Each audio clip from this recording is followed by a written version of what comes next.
নমস্কার, আমি মৌসুমী। শিলালিপিতে আপনাদের সবাইকে স্বাগত জানাই। শোনাচ্ছি সাহিত্যিক চারুচন্দ্র চক্রবর্তীর লৌহ কপাট। গল্প পাঠ ভালো লাগলে শেষে একটা লাইক দিয়ে যেতে ভুলবেন না। এখনও যারা আমার চ্যানেলটা সাবস্ক্রাইব করেননি তাদের সকলের কাছে আমার অনুরোধ, প্লিজ আমার চ্যানেলটা সাবস্ক্রাইব করে নেবেন। পাশে যে বেল নোটিফিকেশনটা আছে সেটা অবশ্যই প্রেস করে দেবেন। আজ উপন্যাসের 7ম পর্ব। মহেশ চলে গেলে মনে পড়ল, কবে কোথায় যেন পড়েছি বাইরে থেকে মানুষের ভালো করতে যাবার মতো বিড়ম্বনা আর নেই, অথচ এই বিড়ম্বনাই আমরা কোমর বেঁধে করে যাচ্ছি। এই বি ক্লাস জেল ঘুঘু পুরাতন পাপীদের উদ্ধার করবার জন্য একদল লোকের দুশ্চিন্তার অন্ত নেই।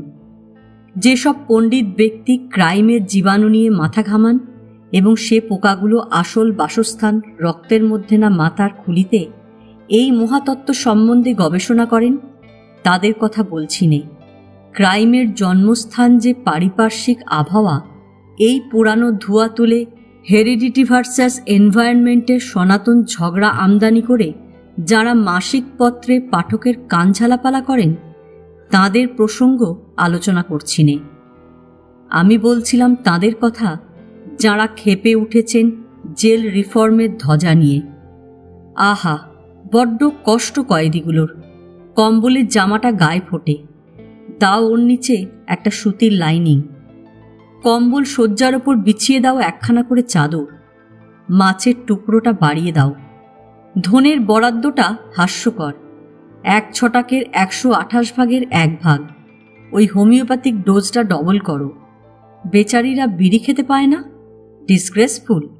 1 বান্ডিল বিড়ি বরাদ্দ হোক প্রত্যেকের জন্যে, কিংবা দাও একটা করে হুঁকো কলকে। বড্ড একঘেয়ে জীবন ওদের। মাঝে মাঝে ঝাড়ো একটা করে ম্যাজিক ল্যান্টার্নের লেকচার, একটা করে রেডিও সেট বসিয়ে দাও ওদের ব্যারাকের মাথায়। গান বাজনা অবশ্যই চাই। Man does not live by bread alone.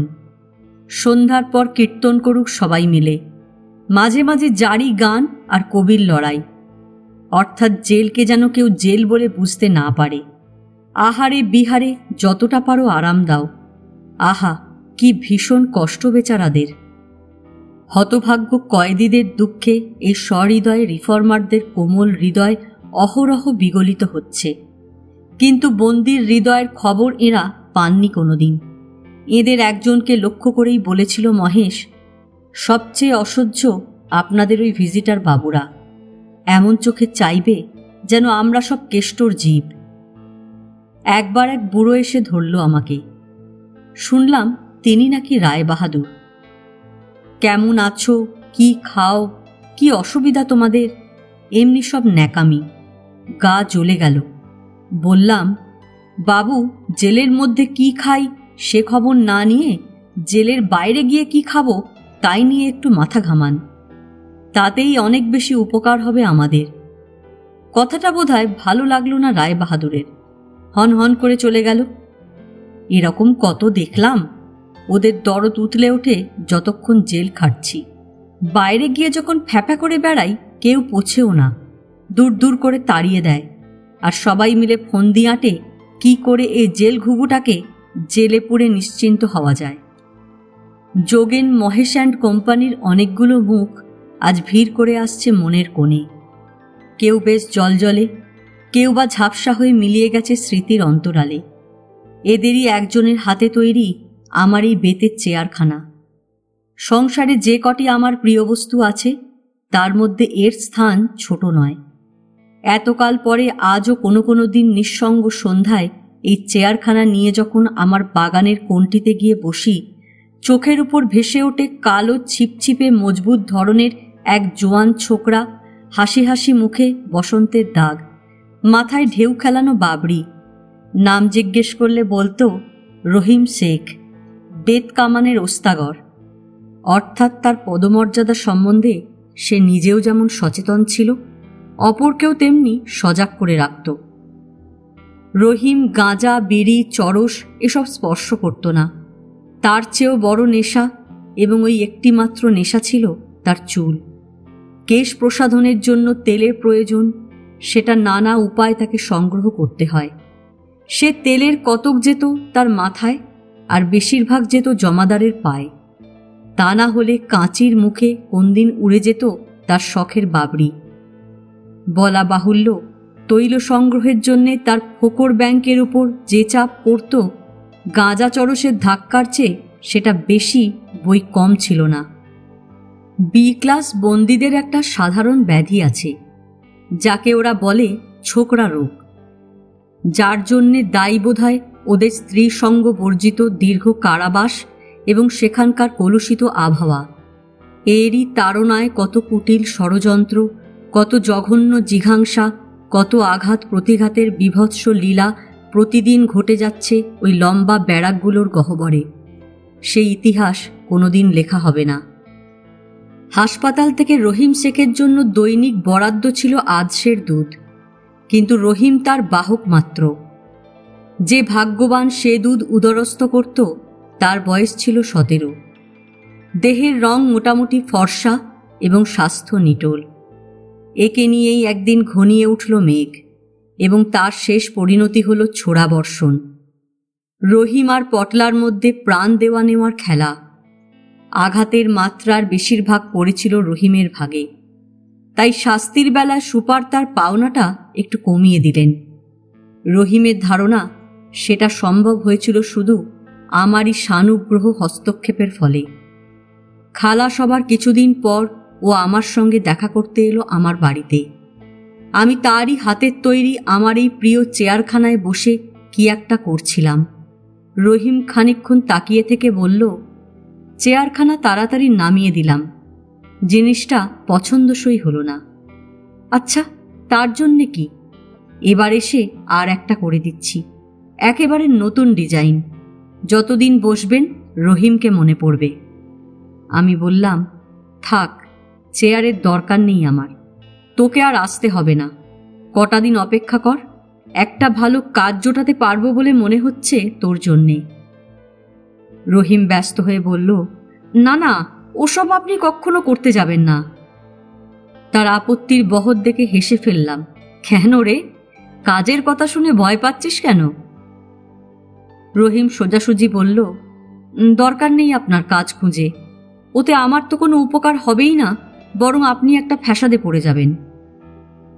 অবাক হয়ে বললাম, আমি ফ্যাসাদে পড়ব কেন? রহিম বারান্দার কোণে চেপে বসে বলল, তবে শুনুন, একটা গল্প বলি। সেবার খালাস পেলাম জেল থেকে। সাহেব 4 টাকা বকশিস দিলেন, সেই সঙ্গে দিলেন 2 দিনের খোরাকি 12 আনা আর শিয়ালদহ পর্যন্ত একখানা রেলের পাস। মাথায় কি বদ খেয়াল এলো, কলকাতায় না ফিরে মনে করলাম ওইখানেই একটা কাজকর্ম জুটিয়ে নিয়ে থেকে যাব। বেতের কাজ তো আগেই জানতাম, এবার একটা পাকা ওস্তাগরের হাতে পড়ে ছুতোর মিস্ত্রির কাজটাও বেশ ভালো রকম রপ্ত হয়ে গিয়েছিল। সারাদিন কাজ খুঁজে বেড়াই আর রাত্রিবেলা পড়ে থাকি স্টেশনে। দেখতে দেখতে টাকা কটা ফুরিয়ে গেল। সেদিন সন্ধ্যা হয়ে গেছে, সারাদিন পেটে কিছু পড়েনি। প্ল্যাটফর্মে ঘুরে বেড়াচ্ছি, একেবারে গা ঘেঁষে এক মারোয়ারিবাবু চলে গেল। পকেটে 1 তাড়া নোট, হাতটা নিষ্পিস করে উঠল। লোকটা এমন হাঁদা, নোটগুলো হাতিয়ে নিতে লাগতো ঠিক 1 সেকেন্ড, কিন্তু সামলে নিলাম নিজেকে। কপালে দুঃখ থাকলে যা হয়। ভোরের দিকে তখনও ঘুম ভাঙিনি। পিঠে এক জুতোর ঠোক্কর। চোখ মেলে দেখি পুলিশের হাবিলদার। বললাম, মারছেন কেন খালি খালি? তবে রে শালা, বলে চুল ধরে টেনে তুলল। তারপর থানায় 109 ধারায় চালান দিয়ে দিল। সেদিন ছিল রবিবার। ওয়ারেন্ট সই করাতে হবে এসডিও সাহেবের বাসায়। আমাকে নিয়ে চলল বেঁধে। শুনলাম হাকিমটা নাকি পাগলা, আসামি না দেখে ওয়ারেন্ট সই করে না।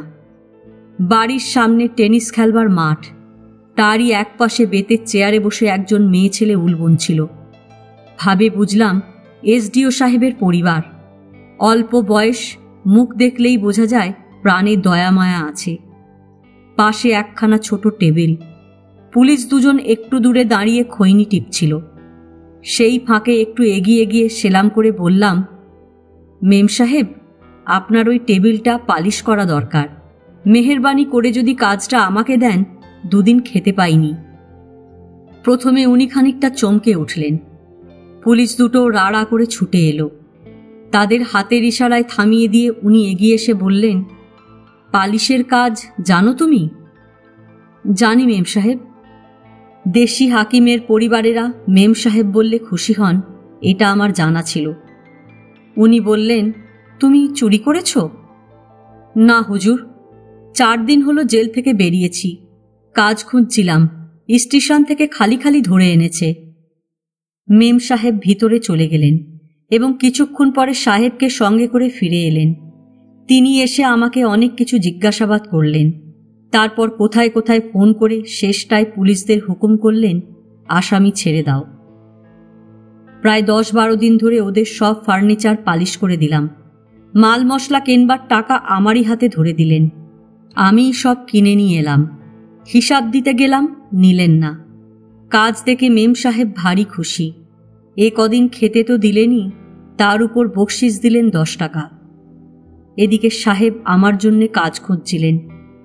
একদিন জিজ্ঞেস করলেন, তুমি কি কি কাজ জানো? সব রকম বেতের কাজ জানি হুজুর। মেম সাহেব যে চেয়ারটায় বসে আছেন, ওটা জেলে বসে আমি তৈরি করেছিলাম। বটে।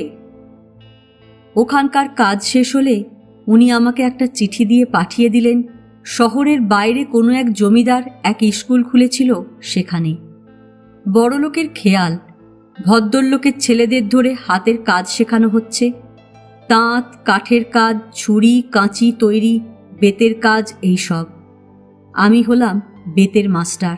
মাইনে 20 টাকা। এসডিও সাহেব বলে দিয়েছিলেন, তুমি যে জেল খাটছ এ কথা কাউকে বলো না। আমি মনে মনে হাসলাম। দাগি চোরের গায়ে জেলের গন্ধ লেগে থাকে, এ কথা ওর জানা ছিল না। ছোকরা হাকিম কিনা। মাসখানেকের মধ্যেই পুলিশের চেষ্টায় সব জানাজানি হয়ে গেল। ছাত্ররা বলে বসল, আমরা জেল খাটা চোরের কাছে কাজ শিখব না। বুঝলাম আমার চাকরি এবার খতম। মানে মানে সরে পড়ব ভাবছি। এমন সময় জমিদারের মেয়ের গলা থেকে হার চুরি গেল পুকুর ঘাটে। পুলিশ এসে ধরল আমাকে। পিঠে বেশ কিছু পড়ল, সে তো বুঝতেই পারছেন। জমিদার মামলা চালাতে দিলেন না। আমাকে ডেকে নিয়ে 1 মাসের মাইনে বেশি দিয়ে চোখ পাকিয়ে বললেন, জুতো দেখতে পাচ্ছিস? আমি ঘাড় নেড়ে বললাম, পাচ্ছি। খবরদার, আমার জমিদারির ত্রিসীমানায় কোনোদিন পা দিয়েছিস তো পিঠের চামড়া তুলে নেব, বুঝলি? এবারও ঘাড় নেড়ে বললাম, বুঝেছি। জমিদার হাঁক দিলেন, দারোয়ান। দারোয়ান এসে আমার কান ধরে হিড়হিড় করে নিয়ে চলল। যাবার সময় কানে এলো, বাবু বলছেন, যেমন জুটেছে একটা পাগল এসডিও, স্কুলের মাস্টার চাই, পাঠালো একটা দাগি চোর। কাজকর্ম করে খাবার শখ একদিনে মিটে গিয়েছিল। এবার নিজের পথ ধরলাম। স্টেশনে জুটে গেল একটা কেস। পকেট ভারী করে চলে এলাম কলকাতায়। কিছুদিন পরেই আবার এই পুরনো জেল। আমি বললাম, হাঁক ছেড়ে বাঁচলি, কি বলিস?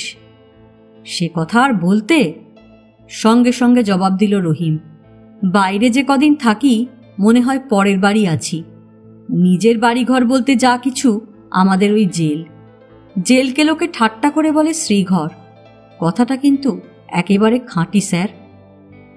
বেশ, তা যেন হলো, কিন্তু আমার কি ফ্যাসাদ হবে বলছিলি যে? রহিম অপ্রস্তুত হয়ে বলল, ওই দেখুন, আসল কথাটাই ভুলে গেছি। কলকাতায় আসবার কদিন পরেই পটলার সঙ্গে দেখা চিতপুরে। তার কাছে শুনলাম এসডিও সাহেবের চাকরি নিয়ে টানাটানি। একটা দাগি চোরকে পুলিশের হাত থেকে ছাড়িয়ে বাড়িতে জায়গা দিয়েছেন, স্কুলে চাকরি দিয়েছেন। সাহেব কালেক্টর নাকি বেজায় খাপ্পা। উনি আর এসডিও সাহেব নেই, সাধারণ হাকিম করে কোথায় বদলি করে দিয়েছেন। তাই তো বলছিলাম স্যার, পুরনো চোরের ভেজাল অনেক। আপনি কখনো এসব ঝঞ্ঝাটে জড়াতে যাবেন না। একটা বিপদ ঘটতে কতক্ষণ। রহিম চলে গেল। অনেকক্ষণ পর্যন্ত তার কথাগুলো মনের মধ্যে নড়ে চড়ে বেড়াতে লাগল। অনেক কথার মধ্যে একবার সে বলেছিল, আমরা দাগি, আমাদের এ দাগ কি কোনো কালেও মিটবে না। উত্তর দিতে পারিনি। হয়তো এ প্রশ্নের কোনো উত্তর নেই। মাঝে মাঝে মনে হয় দাগই ওরা নয়, দাগ পড়েছে আমাদের চোখে, দাগ পড়েছে আমাদের মনে। যে চোখ দিয়ে ওদের দেখি, যে মন দিয়ে ওদের বিচার করি, সেইখানে। আমরা ভদ্র মানুষ, সভ্য মানুষ, সৎ মানুষ। কোনোদিন ভুলি না এই লোকটা একদিন জেলের ঘানি টেনেছিল। সমাজের যে স্তরে যে স্থানটুকু সে ছেড়ে গিয়েছিল, সেখানে ফিরে এসে দাঁড়াবার সুযোগ তাকে আমরা দিতে পারি না কিছুতেই। একবার যে গেল, সে চিরকালের তরেই গেল। যে ছাপ পড়ল তার কপালে, আমাদের চোখে সে কোনোদিন মুছবে না। মনে পড়ে গেল অনেক দিন আগেকার ঘটনা। তখন কলেজে পড়ি। একটা কি সাহিত্য সভাটভা উপলক্ষ করে প্রসিদ্ধ ঔপন্যাসিক শরৎচন্দ্রের সান্নিধ্য লাভ করবার সুযোগ জুটে গেল। ঘণ্টাখানেক ছিলাম তাঁর কাছে।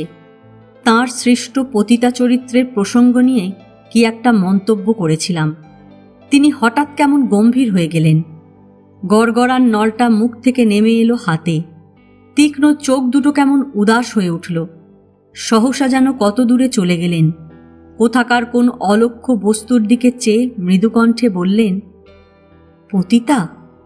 হ্যাঁ, ওদের নিয়ে অনেক কথাই উঠেছে, যদিও আমি সেটা ঠিক বুঝতে পারিনি। আমি যে ওদের অনেকের কথাই জানি, নিজে চোখে দেখেছি। এমন জিনিস ওদের মধ্যে আছে যা বড় বড় সমাজে নেই। ত্যাগ বলো, ধর্ম বলো, মায়া, প্রেম, মনুষ্যত্ব বলতে যা বুঝি ওদের মধ্যে অভাব নেই। একটু থেমে করুণাদ্র কণ্ঠে বলেছিলেন, তাছাড়া কোনো মানুষ নিছক কালো, তার মধ্যে কোনো রিডিমিং ফিচার নেই, এ কথা ভাবতে আমার কষ্ট হয়। ও আমি পারি না। বাইরে সন্ধ্যার ছায়া ঘনিয়ে এসেছে। কেউ কোথাও নেই। একটি ছোট্ট বারান্দায় তাঁর সামনে পাশাপাশি বসে আমরা তরুণ দুটি ছাত্র। আমাদের দিকে না চেয়ে অনেকটা যেন আত্মগতভাবে থেমে থেমে এই কটা কথা তিনি বলে গিয়েছিলেন। আজ এতকাল পরে ওই হতভাগা দাগি চোর রহিম শেখের দিকে চেয়ে মানবদরদি কথাশিল্পীর সেই বেদনাসিক্ত কথাগুলো মনে পড়ে গেল। ভাবছি, এরাও কি নিছক কালো? এদের মধ্যেও কি কোনো রিডিমিং ফিচার নেই? শতাব্দীর ওপার থেকে টমাস হার্ডির মানসকন্যা টেসের কণ্ঠ শুনতে পাচ্ছি। একটি রাত্রির মুহূর্তের দুর্বলতা তার জীবনে নিয়ে এসেছিল লজ্জা, কলঙ্ক আর অভিশাপ। সে দাগ যখন সারা জীবনেও মুছে ফেলা গেল না, তার আর্ত কণ্ঠ থেকে ধ্বনিত হল এক কঠিন প্রশ্ন। The recuperative power of nature is denied to maidenhood alone. নিরন্তর ভাঙাগড়াইত প্রকৃতির লীলা ছিন্ন শাখার মূল থেকে দেখা দেয় নবপত্রোদ্গম। অতএব পুত্রশোক তারও ক্ষত একদিন মিলিয়ে যায় মায়ের বুকে। অশ্রুধারা শুকিয়ে যায়, ফিরে আসে হাসির ঝলক। কিন্তু মুহূর্তের তরে খণ্ডিত হল যে কুমারীর কৌমার ধর্ম, তার কালিমা রেখা কি কোনোদিন মোচবার নয়? প্রকৃতির অপরাজেয় সঞ্জীবনী শক্তি এইখানেই শুধু ব্যর্থ হবে? টেস তার প্রশ্নের জবাব পেয়েছে কিনা জানি না, কিন্তু রহিমের প্রশ্ন আজও অমীমাংসিত। লৌহ যবনিকার অন্তরালে শত শত রহিমের চোখে ফুটে আছে ওই একটি নির্বাক প্রশ্ন, আমাদের এ দাগ কি কোনোদিন মুছবে না? প্রাণপূর্ণ দরদ নিয়ে যদি ফিরে আসেন কোনো টমাস হার্ডি কিংবা শরৎ চাটুর্যে, হয়তো এর জবাব একদিন মিলবে। 15 বছর পরের কথা। ইতিমধ্যে গোটা 7 জেল ঘুরে আবার এসেছি কলকাতায়। আগের বছর বড় মেয়ে বিনুর বিয়ে দিয়েছি। জামাই ষষ্ঠীর তত্ত্ব করতে হবে। সেই সব আয়োজন নিয়ে ব্যস্ত গৃহিণীর বিশেষ ফরমাস, এক ঝুড়ি ল্যাংড়া আম দেওয়া চাই। দুপুর রোদ মাথায় করে বড়বাজারের পোস্তায় গিয়েছিলাম আম কিনতে। ভীষণ ভিড়। অনেক দোকান ঘুরে বহু দরদস্তুর করে এক জায়গায় পছন্দ করে দাম দিতে যাচ্ছি। সর্বনাশ! মানিব্যাগ কই? এ পকেট ও পকেট বৃথাই হাতড়ে দেখলাম বারবার। আম ওই পর্যন্তই রইল। ফিরব যে তার ট্রাম ভাড়াটাও নেই। হ্যারিসন রোডের ফুটপাত ধরে পূর্ব দিকে পা চালিয়ে দিলাম। সেলাম হুজুর। চমকে উঠলাম। গলাটা চেনা চেনা। তাকিয়ে দেখি বেঁটে কালো কাঁচা পাকা দাড়িওয়ালা একটা লোক, মাথায় ঢেউ খেলানো বাবড়ি। কে, রহিম? হ্যাঁ হুজুর, গরিবকে ভোলেননি দেখছি।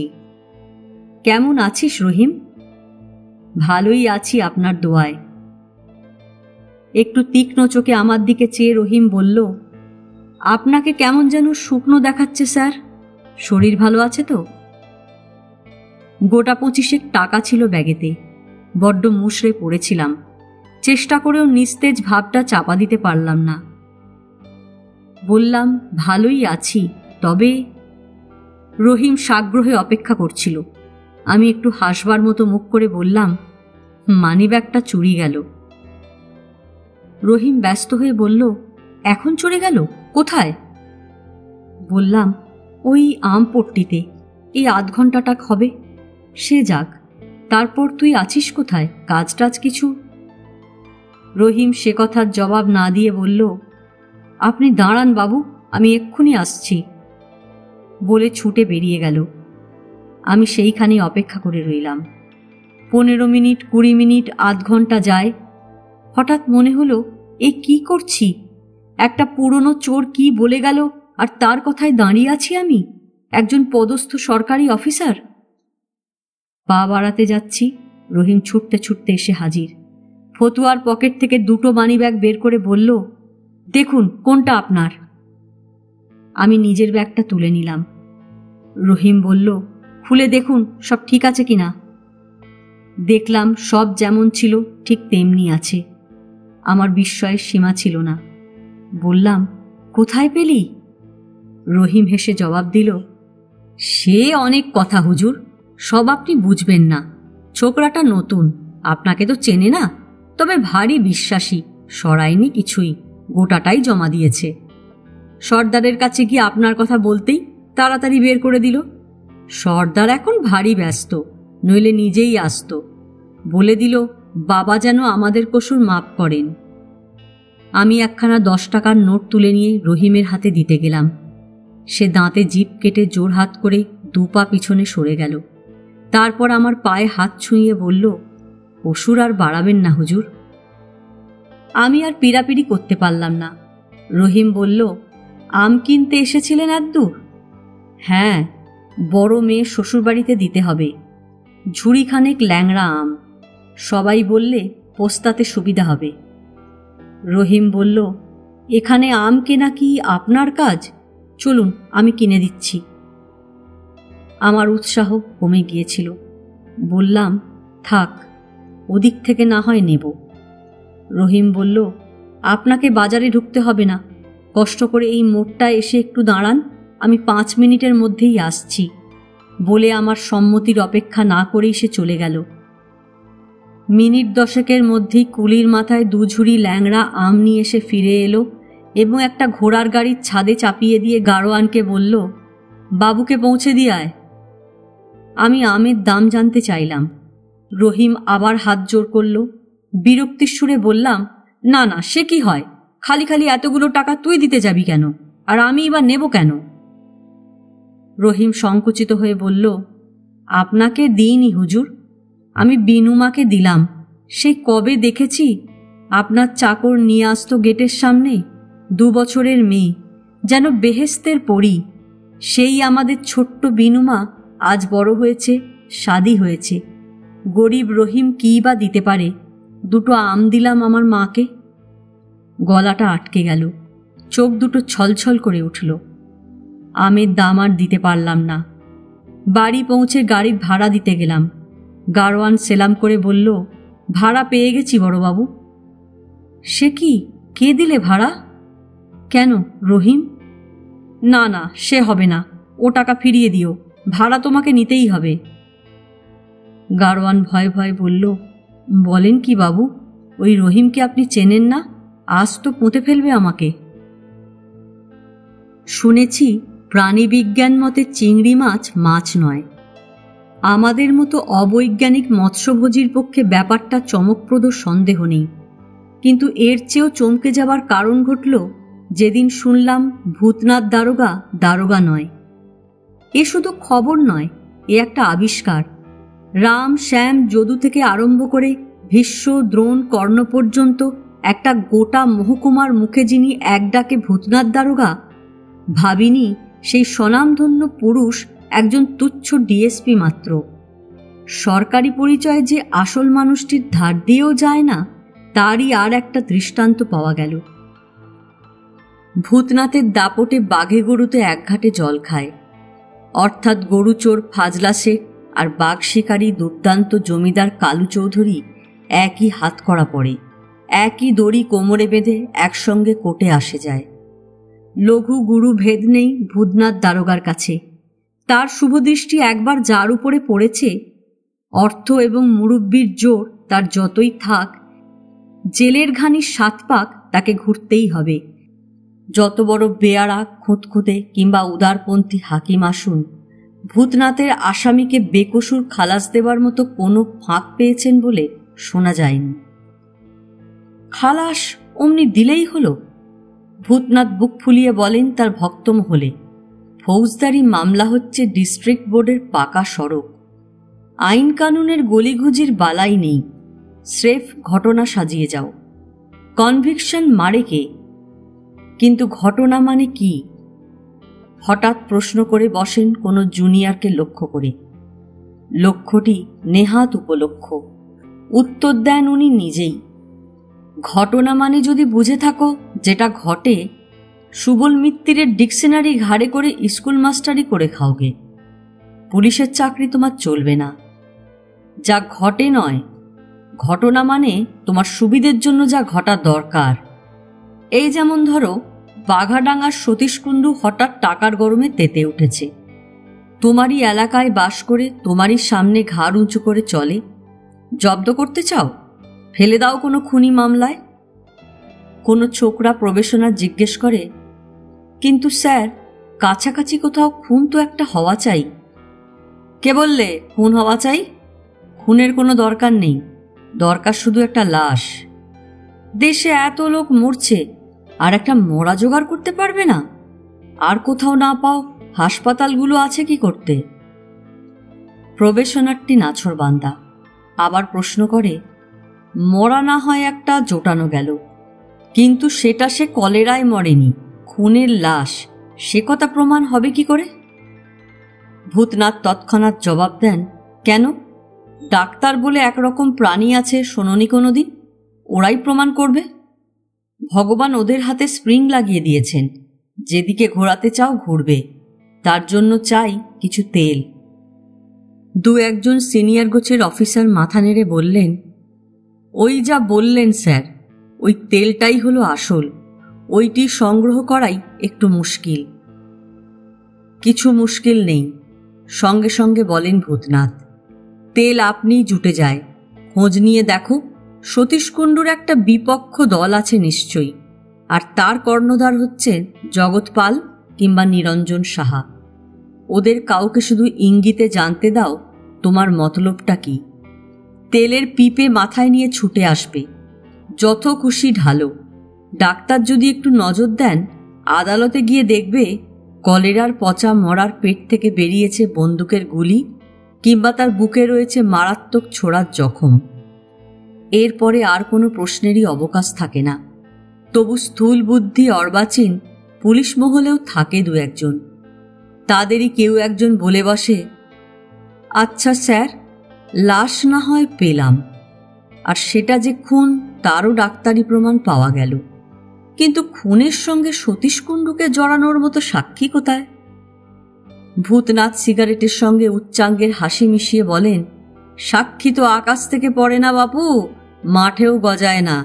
ও জিনিসটা কষ্ট করে তৈরি করতে হয়, আর তার জন্য চাই মাথায় কিঞ্চিত মগজ আর বুকে খানিকটা সাহস।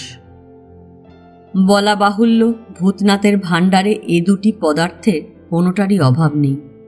এদের জোরে সাক্ষী তৈরি আর আসামির স্বীকারোক্তি আদায় দুটোই তার কাছে জল ভাত। প্রথমে তোয়াজ তোষণ, তারপর শাসন গর্জন। এইসব প্রচলিত পদ্ধতি তো আছেই, এছাড়া আছে তার কয়েকটা নিজস্ব পেটেন্ট কবিরাজি মুষ্টিযোগ। সাক্ষী কথা শুনছে না? সহকারী বলেন, না স্যার। কি বলে? কিছুই বলে না। তোমাদের যা করবার করেছ? সবই তো করলাম। ভূতনাথ গম্ভীরভাবে ব্যবস্থা করে দিলেন বৃহৎ যষ্টি মধুচূর্ণ এক পুড়িয়া। পুড়িয়া যথারীতি সেবন করানো হল, অর্থাৎ একটি মধুবর্ষী বৃহৎ যষ্টি সাক্ষীর পৃষ্ঠদেশে চূর্ণ হয়ে গেল। কিন্তু সে নির্বিকার। ভূতনাথের কাছে রিপোর্ট এলো। কি সোজা হলো না? সহকারী হতাশভাবে মাথা নাড়লেন।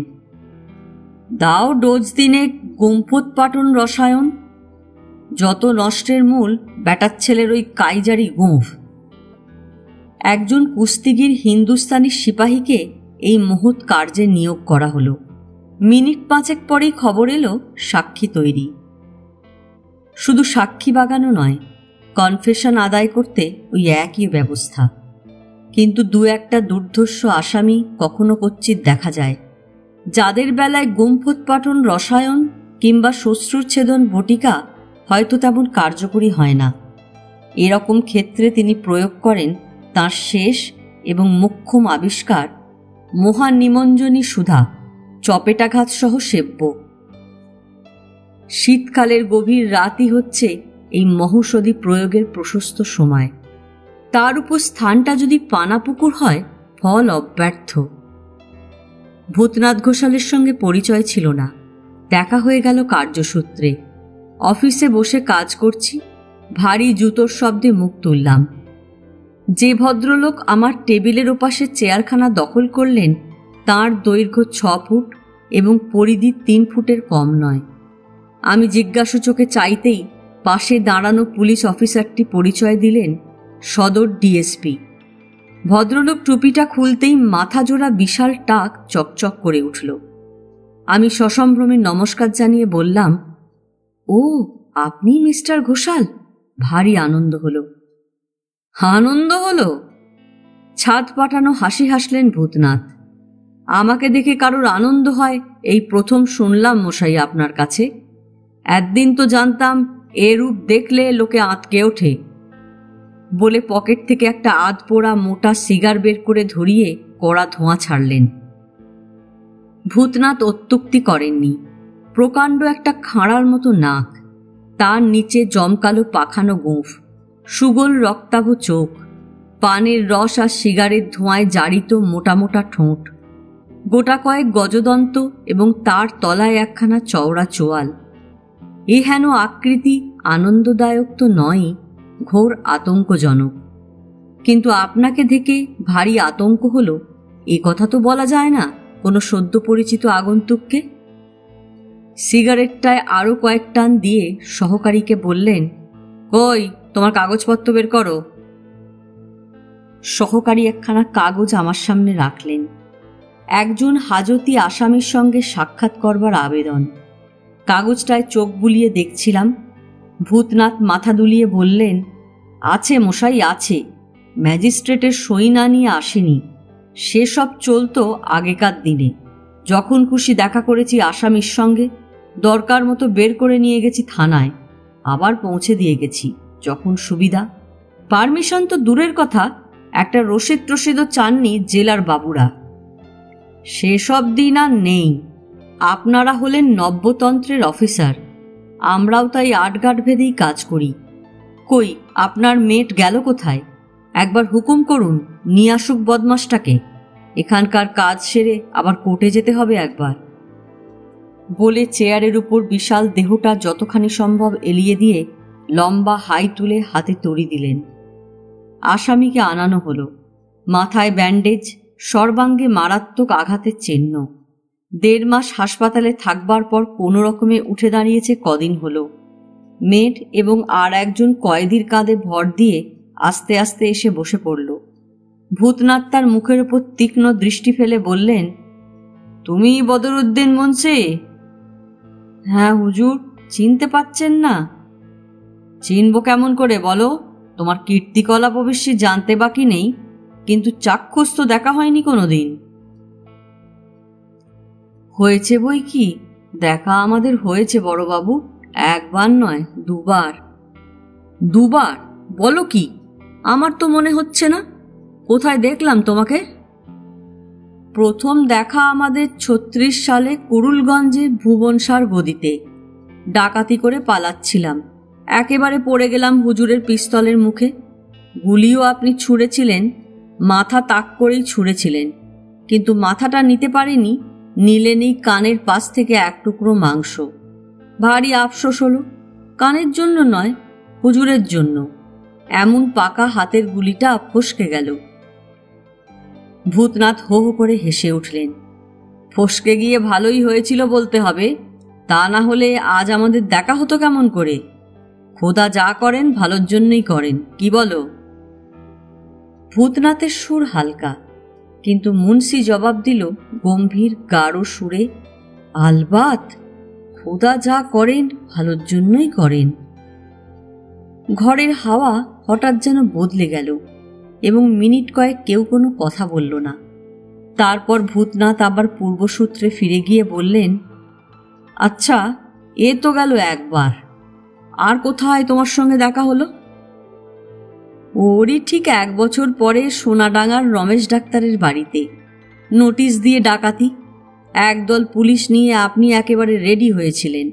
মতলব ছিল বদর মুন্সিকে ঝাঁকশুদ্ধ ডাঙায় তোলা, কিন্তু 2-4খানা লেজা চালতেই ফোর্স আপনার পালিয়ে গেল।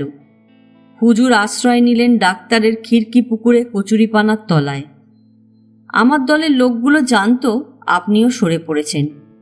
আমি কিন্তু জলের ওপর হুজুরের ওই গোঁপজোড়া ভাসতে দেখেছিলাম, হাতে লেজাও ছিল, কাজে লাগাইনি। একটু থেমে খানিকটা যেন শ্লেষ জড়িত সুরে বলল মুন্সি, তাহলেই দেখুন হুজুর, খোদা যা করেন ভালোর জন্যই করেন। ভূতনাথের মুখ দেখে মনে হলো তিনি অস্বস্তি বোধ করছেন। মুন্সিও সেটা লক্ষ্য করল এবং চোখে মুখে সামান্য একটু হাসি ফুটিয়ে বলল, হ্যাঁ, যাক ওসব পুরনো কথা, বাজে বকে খালি আপনার সময় নষ্ট করব না। এবার হুকুম করুন, গরিবকে হঠাৎ তলব করেছেন কেন? ভূতনাথ চেয়ারে হেলান দিয়ে সিগার টানছিলেন। কুণ্ডলীকৃত ধোঁয়ার আড়ালে তার মুখখানায় মনে হলো আষাঢ়ের মেঘ থমথম করছে। আরও কিছুক্ষণ কালো ধোঁয়ার কড়া গন্ধ ছড়িয়ে সোজা হয়ে বসে বললেন, দেখো বদরুদ্দিন, দেখা আমাদের হোক আর নাই হোক, দুজনকে যে আমরা ভালোভাবেই চিনি সে কথা তুমিও জানো, আমিও জানি। কথার মারপ্যাঁচ আর বুদ্ধির লড়াই দেখিয়ে লাভ নেই। তোমাকে যা বলবো একেবারে খোলাখুলিভাবেই বলবো, তোমার কাছ থেকে সেই জিনিসটাই আশা করি। মারপ্যাঁচ আমার মধ্যেও নেই হুজুর, খুনি হোক আর ডাকাতি হোক, বদর মুন্সির দিল সাদা, এ কথা তার দুশ্মনরাও অস্বীকার করবে না। আমিও সে কথা বিশ্বাস করি মুন্সি, আর সেই বিশ্বাস আছে বলেই তোমার কাছ থেকে কিছু সাহায্য চাইতে এসেছি। মুন্সি বিস্ময়ের সুরে বলল, সাহায্য? আমার কাছে? হ্যাঁ, তোমারই কাছে। আজ 14 বছর ধরে পুলিশ তোমাকে ধরবার চেষ্টা করছে, পারেনি। শুধু পুলিশ কেন, বেসরকারি লোকেরাও কম চেষ্টা করেনি। তোমার দলের পেছনে তাড়া করতে গিয়ে আজ পর্যন্ত 3 জন লোক প্রাণ হারিয়েছে, জখমও হয়েছে অনেক। কদমতলির মাঠে 300 লোক ঘেরাও করেও শেষ পর্যন্ত তোমাকে আটকাতে পারেনি। সেই বদর মুন্সি কিনা ধরা পড়ল জনকতক কোঁচা ঝোলানো বরযাত্রীর হাতে, তার একটা ঘুষির মুখে যাদের গুঁড়িয়ে ছাতু হয়ে যাবার কথা। তোমাকে এখানে না দেখলে কথাটা বোধহয় আমিও বিশ্বাস করতাম না, কিন্তু এমনি হয়ে থাকে, এই দুনিয়ার নিয়ম। মহাভারতে আছে, অত বড় যে সব্যসাচী অর্জুন, তিনিও একদিন তার গান্ডীবখানা তুলতে পর্যন্ত পারেননি। বদর মুন্সি ভারী গলার উত্তর এলো, জানি। তাহলেই দেখো, সব নিয়তির খেলা, যা কিছু লম্পঝম্প সব দুদিনের, হঠাৎ একদিন এমনি করেই তার শেষ হয়। একটু থেমে ভূতনাথবাবু তেমনি ধীরে ধীরে বললেন, তুমি সেরে উঠেছ সুখের কথা, একরকম পুনর্জন্মই বলা চলে।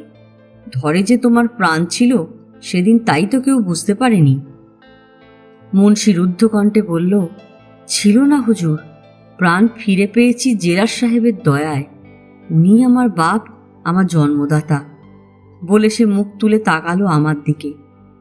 ভূতনাথ বললেন, সে সবই আমরা শুনেছি, কিন্তু যে জীবন তুমি ওদের দয়ায় ফিরে পেলে, তার বাকি কটা দিনও বোধহয় ওদের আশ্রয়ে কাটিয়ে দিতে হবে। শুনতে ভালো না লাগলেও এ সত্যি কথাটা জেনে রাখা ভালো। মুন্সি হেসে বলল, সেটাও কি আপনি আমাকে মনে করিয়ে দেবেন বড়বাবু? এই জেলের মাটিতেই যে একদিন আমার শেষ ঘুম আসবে সে কথা আমি জানি, তার জন্য তৈরিও হয়ে আছি।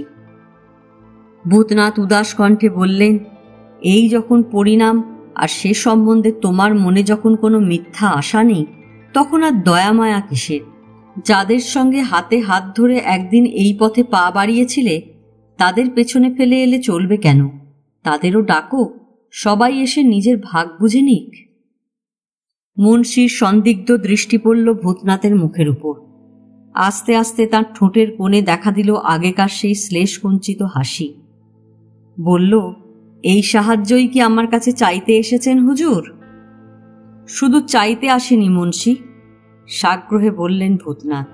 সে সাহায্য পাব বলেই ভরসা করি। তাহলে বুঝবো বদর মুন্সিকে আপনি চিনতে ভুল করেছেন বড়বাবু। আপনার এতখানি দামি সময় অনর্থক নষ্ট হলো দেখে আমার আফসোস হচ্ছে। ভূতনাথের রূপ হঠাৎ গেল বদলে। তীক্ষ্ণ কণ্ঠে বললেন, তার মানে তুমি দলের কারোর নাম করবে না? উত্তরে মুন্সি শুধু হাসল একটুখানি, তারপর উঠবার উদ্যোগ করে বলল, হুকুম হলে এবার উঠতে পারি বড়বাবু।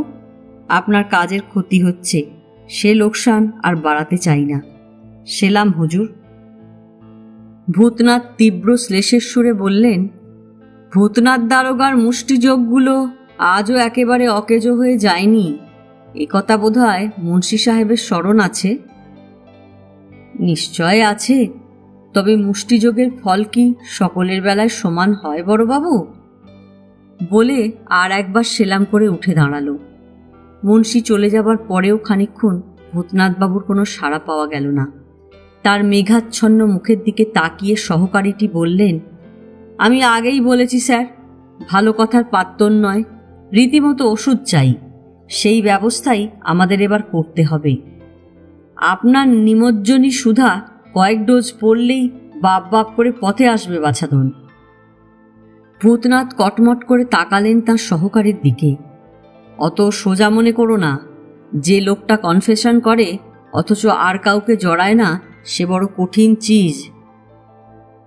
আমি বললাম, আপনার কথায় যদ্দূর বুঝলাম লোকটা মহাপুরুষ, কিন্তু ধরা পড়ল কেমন করে? একেবারে মহাপুরুষের মতো, সঙ্গে সঙ্গে জবাব দিলেন ভূতনাথ। ধরা পড়ল, মার খেলো ঠায় দাঁড়িয়ে, আর ওই রকম মার। তারপর করে বসল এক কনফেশন। শুধু ডাকাতি নয়, তার সঙ্গে মার্ডার এবং রেপ, আগাগোড়া সমস্ত ব্যাপারটাই যাকে বলে রহস্যময়। যাই হোক, আপনি ঠিকই বলেছেন, লোকটা মহাপুরুষ। কাজেই বেশ একটু কড়া নজর রাখতে হবে। ডানায় যখন একবার জোর পেয়েছে, হঠাৎ কোনোদিন বনের পাখি বনে চলে যাবে, টেরও পাবেন না। সে বিষয়ে জেলের তরফ থেকে হুঁশিয়ারি এবং কড়াকড়ির ত্রুটি ছিল না। ভূতনাথের উপদেশে সেই ব্যবস্থা আর একটু দৃঢ়তর হল। এই ঘটনার পর মাসখানেক চলে গেছে। মুন্সিকে বিশেষভাবে মনে করবার মতো নতুন কিছু ঘটেনি। তারপর একদিন বিকালের দিকে সেল ব্লকের মেট এসে জানালো, মুন্সি আমার সঙ্গে দেখা করতে চায়। কেন? সে কথা হুজুরের দরবারেই নিবেদন করতে চায়। আমার মেয়েটি কিঞ্চিত লেখাপড়া জানে এবং সাধু ভাষার ওপর তার গভীর অনুরাগ। বললাম, আচ্ছা, নিয়ে এসো।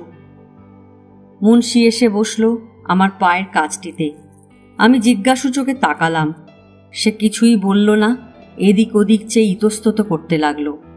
তার উদ্দেশ্য বোঝা গেল। জন 2 কর্মী কার্যসূত্রে আমার অফিসে অপেক্ষা করছিল। তাদের তাড়াতাড়ি বিদায় দিয়ে বললাম, বলো এবার। মুন্সি আমার পায়ের ধুলো মাথায় নিয়ে বলল, বদর মুন্সির মনের কথা এমন করে কেউ কোনোদিন বোঝেনি হুজুর। আজ আবার এলাম এক নতুন আর্জি নিয়ে। কি তোমার আর্জি? মুন্সি খানিকটা কি ভাবল, তারপর নিজের দুখানা হাতের দিকে চেয়ে আস্তে আস্তে বলল, গোস্তাকি মাফ করবেন হুজুর। টাকা কড়ি সোনাদানা লোকে যতখানি চায়, যতখানি পেলে মনে করে সে বড়লোক, তার চেয়েও অনেক বেশি এই দুটো হাত দিয়েই তো লুটেছি জীবনভর। কিন্তু কেড়ে যেমন নিয়েছি, উড়িয়েও দিয়েছি তেমনি। পড়ে নেই কিছুই। যাদের কলজের ভেতর থেকে ছিনিয়ে নিয়েছিলাম তাদের নিঃশ্বাসেই সব পুড়ে শেষ হয়ে গেছে। আজ তাই মন আমার একেবারে হালকা। একটুখানি বোঝা শুধু রয়ে গেছে, উঠতে বসতে বুকে চেপে ধরে। সেইটাই আজ হুজুরের পায়ের ওপর ফেলে দিয়ে একেবারে নিশ্চিন্ত হতে চাই। কথাটা স্পষ্ট বুঝতে না পেরে আমি নিঃশব্দে অপেক্ষা করে রইলাম। মুন্সি আর একটু কাছে সরে এসে হাত জোর করে বলল, বলতে সাহস হয় না, কিন্তু না বলে আমার উপায় নেই। 1,000-5 টাকা আমার লুকোনো আছে এক জায়গায়, সেটা আমি হুজুরের হাতে দিয়ে যেতে চাই। সবিস্ময়ে বললাম, আমার হাতে? আমি টাকা নিয়ে কি করব? বিলিয়ে দেবেন যেখানে খুশি, ইচ্ছা হয় কোনো ভালো কাজে খরচ করবেন। তবু মরবার সময় এইটুকু জেনে যেতে পারবো, বদরুদ্দিন ডাকাতের গোটা জীবনটাই বিফলে যায়নি। অনেক দয়াই তো হুজুর করেছেন এই খুনিটাকে, তার শেষ আবদারটুকু পায়ে ঠেলবেন না। সহসা উত্তর দিতে পারলাম না। তার সঙ্গে আমার যে সম্পর্ক, তার গুপ্তধনের ভার গ্রহণ আমার পক্ষে আইনসঙ্গত নয়, নৈতিক দিক দিয়েও অসঙ্গত। এই জাতীয় অবাঞ্ছনীয় প্রস্তাব তার পক্ষে অন্যায় স্পর্ধা বলে মনে হলো। কিন্তু দেখেছিলাম, জানি না সেই পরশ্বাপহারী নরহন্তার মুখের ওপর কি শুনেছিলাম তার বেদনার্ত ব্যাকুল কণ্ঠে। রূঢ় উত্তর আমার মুখে এসেও আটকে গেল। সোজা জবাবটা এড়িয়ে গিয়ে বললাম, নিজের লোক কি তোমার কেউ নেই যে অতগুলো টাকা বিলিয়ে দিতে চাইছো? মুন্সি একটু হেসে বলল, নিজের লোক? নিজের লোকের অভাব কি বড়বাবু? সবাই আছে, 3-3টা বিবি, ছেলে মেয়ে, নাতি নাতনি, তাদের আবার ছেলে মেয়ে। না আছে কে? আপনি বলবেন কেউ তো আসে না একটু খোঁজ খবর নিতে, তবু তারা আছে। আর কিছু টাকা আমার রয়ে গেছে, এ খবরটা জানাজানি হলেই আন্ডা বাচ্চা নিয়ে এসে ধরা দেবে আপনার ওই জেলের মাঠে। এমন মরা কান্না কাঁদবে হয়তো আপনার চোখেই জল এসে পড়বে। এই বুড়ো বয়সে অতটা দরদ তো সইতে পারবো না। আপনার লোক মাথা করে মরবে তাও চোখের উপর দেখতে চাই না। কাজেই আমার এ টাকার কথা তারা কোনোদিন জানবে না। বেশ, তাদের না হয় না দিলে, কিন্তু টাকার দরকার তোমার নিজেরও তো কম নয়। অত বড় মামলা তোমার মাথার ওপর। মুন্সির মুখে হাসি ফুটে উঠল। আস্তে আস্তে বলল, মামলার হাত থেকে বাঁচবার চেষ্টাই যদি করব, তাহলে আজ এখানে আসবার কি দরকার ছিল বড়বাবু? তা বটে। ভূতনাথের কথা মনে পড়ল। মুন্সির এই ধরা পড়া এবং স্বীকারোক্তির মধ্যে কি একটা রহস্য আছে। সে রহস্য উদ্ঘাটনের কৌতূহল যতই থাক, সে সম্বন্ধে কোনো প্রশ্ন করা আমার পক্ষে সমীচীন হবে না বলে চুপ করে রইলাম। মুন্সি কিছুক্ষণ অপেক্ষা করে বলল, আরজি আমার মঞ্জুর হলো তো হুজুর? বললাম, তোমার মনের কথা আমি বুঝতে পারছি মুন্সি, তেমনি তুমিও নিশ্চয়ই বুঝতে পারছো এ বিষয়ে তোমাকে সাহায্য করা আমার পক্ষে সম্ভব নয়। তবু একটা কথা জানতে চাই, বলো তো তোমার ইচ্ছেটা কি? কাকে তুমি দিয়ে যেতে চাও তোমার এই শেষ সম্বল? কিভাবে, কার হাতে দিলে তুমি শান্তি পাও? মুন্সি তৎক্ষণাৎ উত্তর দিল না। এক দৃষ্টে খানিকক্ষণ তাকিয়ে রইল শূন্য দেওয়ালের দিকে। তারপর ধীরে ধীরে বলল, আপনি আমার বাপ, আমার জীবনদাতা। আপনাদের কাছে লুকোবার আমার কিছু নেই। এ সংসারে একটা মানুষ আছে যার হাতে এই সামান্য টাকাটা তুলে দিতে পারলে আমার মনের বোঝা নেমে যায়। আমি মহানন্দে ফাঁসির দড়ি গলায় পড়ে হাসতে হাসতে চলে যেতে পারি। কিন্তু এ কথাও জানি সে আমার টাকা পা দিয়েও ছোঁবে না। যে চরম সর্বনাশ আমি তার করেছি, দুনিয়ার সমস্ত টাকা ঢেলে দিলেও তার কোনোদিন পূরণ হবে না। টেবিলের ওপর টেলিফোন ঝংকার দিয়ে উঠল। হ্যালো। কোর্ট থেকে খবর দিচ্ছে জজ সাহেব একটা জটিল মামলার এইমাত্র চার্জ বোঝানো শেষ করেছেন। জুরি মহোদয়গণ দরজা বন্ধ করলেন। কখন খুলবেন নিশ্চয় করে বলা যায় না। অতএব আসামিদের ফিরতে অনেক রাত হবার সম্ভাবনা। সন্ধ্যা ঘনিয়ে আসছিল। জানালা দিয়ে দেখা গেল দূরের আকাশের গায়ে অস্তমান সূর্যের বর্ণচ্ছটা। সেই দিকে চেয়ে গভীর নিঃশ্বাস ফেলে উঠে দাঁড়ালো মুন্সি। আমিও উঠলাম। লক আপ পর্বের আয়োজনে অংশগ্রহণ করতে হবে। যেতে যেতে বললাম, আবার কবে আসছো? আর্দ্রকণ্ঠে উত্তর এলো, যেদিন আবার হুকুম পাব। আজ এ পর্যন্তই। উপন্যাসের ৮ম পর্ব নিয়ে অন্যদিন আসবো। গল্প পাঠ ভালো লাগলে লাইক, শেয়ার, কমেন্টস করতে ভুলবেন না। আজকের মতো নমস্কার।